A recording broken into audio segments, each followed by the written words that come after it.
두 권세자의 선택이라는 제목으로 말씀을 나누도록 하겠습니다. 이스라엘에서 권위를 가진 로마 총독 빌라도의 선택과 예수님의 선택에 대하여 대조하면서 오늘 말씀을 나누도록 하겠습니다. 예수님이 공회에 붙잡혀서 대제사장과 공회에 있던 사람들의 결정으로 예수님을 거짓 증거하여 죽이기로 결정을 하게 됩니다. 그런데 그때 당시에 로마의 시민권으로 식민지였기 때문에 그들이 직접 사람을 죽이는 권한이 없었어요. 빌라도의 로마의 권세에 넘겨서 예수님을 죽이게끔 하려는 모습을 보게 됩니다. 그래서 최종은 빌라도가 25장 15절에 바라바는 놓아주고 예수는 채찍질하고 십자가에 못 박혀 넘겨주니라 라는 결정을 하게 되죠. 빌라도가 실패한 이유 세 가지를 먼저 말씀을 드리겠습니다.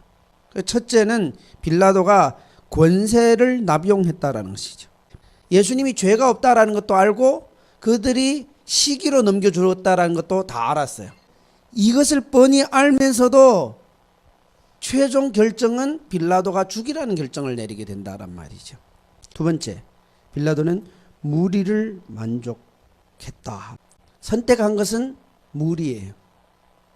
많은 사람을 선택했단 말이죠. 빌라도는요, 그래도 인간적으로 좀 제대로 해보려고 노력을 했단 말이죠. 만약에 예수님을 놓아주면은 가이사의 충신이 아니다, 이 말에 넘어졌어요. 최종은 권위를 남용하고 뻔한 아는 것에도 모른 척하고 그리고 무리에게 만족을 하고자 해서 예수님을 죽이는 것이죠. 중요한 것이 뭐냐면은 죽음을 선택했다라는 거예요. 예수님께서는 권세를 자신을 위해서 쓰지 않았다라는 것이에요. 이것은 예수님께서 40일 금식을 하고 마귀의 시험을 받았어요. 그래서 하는 말이 당신이 하나님의 아들이면 이 돌을 떡으로 만드십시오. 이번 예수님께서 그 능력이 있을까요, 없을까요? 있어요. 당연히 있어요. 나의 배고픔을 위하여 이 권세를 쓰지 않았다라는 것이. 이것이 우리 예수님의 모본된 권세자의 특징이라는 것이죠. 두 번째는 예수님께서 하나님만을 만족시켰다라는 것이에요. 무리를 만족하는 것보다도 예수님은 하나님을 만족했어요. 나는 율법을 폐하는 것이 아니라 율법을 다 만족시키겠다라는 것이에요. 모든 율법을 나는 만족시키러, 난 율법을 바꾸러 온 것이 아니라 율법의 모든 것을 만족시키겠다라는 것이에요. 예수님께서는 그 바쁜 와중에서도 새벽에 일어나서 기도했고요. 그리고 일하다가도 나가서도 기도했고요. 그리고 저녁에 또 가서 기도했고요. 기도를 많이 했다. 이것이 중요한 것보다도 예수님은 아버지와의 관계를 가장 중요하게 여겼다라는 것이에요. 누가 예수님에게는 1위였냐면은 하나님이었어요. 그리고 세 번째는 예수님은 자신이 죽었어요.